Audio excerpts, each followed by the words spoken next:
Sinong mag-aakalang sabon 'to? 'Di ba? Hindi siya mukhang sabon, mukha siyang brownies, mukha siyang chocolate. Pero ito yung whitening soap ko, guys. Tinatanong niya kasi if ano daw yung gamit kong bleaching soap. Wala akong ginagamit na bleaching soap kasi yung last na bleaching soap na ginamit ko, talaga nadala ako sa kanya. Kaya hindi ko na tinuloy, hindi ko na ginamit.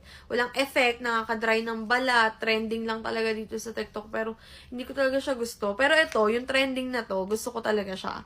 Kasi nakakaliw siyang gamitin. Ayoko lang talaga yung napakabilis niya maubos. Napakabilis niya malusaw. Siguro mga 4 na gamit lang ako dito or 3, depende sa dami ng nilalagay ko sa balat ko. Pero yun lang, bukod kasi doon, hindi ko naman matest dahil maganda kasi talaga yung effect niya. Kaya kahit na mabilis siya maubos, bili pa rin talaga ako ng bili. So this is Kufu Bar, guys. Ayan, if hindi nyo pa ito natatry, I know trending to dito sa TikTok, pero totoo na maganda talaga siya. Search nyo lang dito sa TikTok or sa Orange app para makabili kayo. Ayan ha, hindi na ako maglalagay ng yellow basket, pero promise, maganda talaga siya.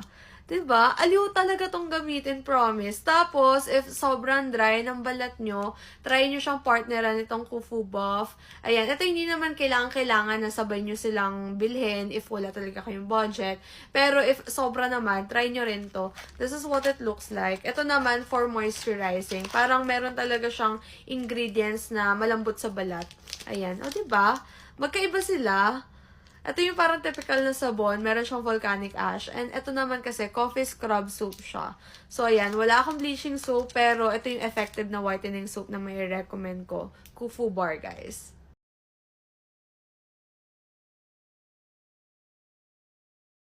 Detox Hair Treatment Mask. Deeply conditioned hair treatment for dry and damaged hair. Best ingredients are macadamia oil and Provitamin B5 shampoo for damaged hair. It has keratin, ginseng extract, argan oil and many ingredients to nourish your hair, restore hydration and shine.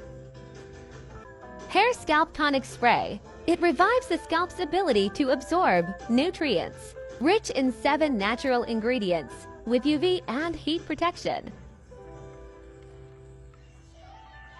Alam niyo ba before, nag-iipon pa talaga ako para lang matry yung coffee scrub sa mga spa. Buti na nga lang nakita ko tong coffee scrub na to and finally makakatipid na din ako.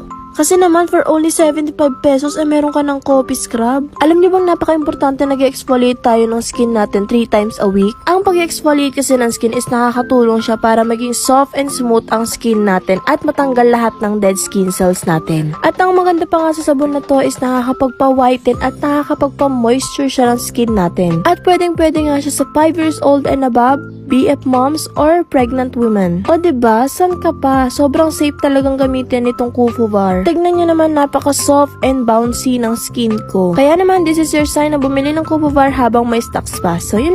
First time ko pa gumamit ng SD Rejuven 3 days pa lang, ang hapdi na ng face ko ay namamalat na siya. Pag sinasabon, sobrang hapdi ng face ko. Normal po ba yun? 100% normal po ang hapdi ng face, lalo na po pag nag-start ng mag-peel yung skin nyo. A piece of advice po, pag nag-peel na yung skin nyo, huwag nyo pong ibababad yung soap sa face nyo pag nag-wash po kayo. And also, dollies, pag nagtutoner tayo, huwag natin ikukuskus yung cotton sa face natin. Be gentle lang para hindi natin ma-rip off yung dead skin natin. And huwag po tayong mag-a-apply ng night cream sa mga tigyawat para hindi po ma-burn yung skin. And always be gentle to your skin and don't put so much product pag nagpipil na yung face natin. Also guys, avoid natin magpa-araw. And always reapply sunscreen every now and then, lalo na pag lumalabas and pag nag-dry na yung skin natin. And pwede kayong mag-reapply ng sunscreen para ma-moisturize yung face nyo and mawala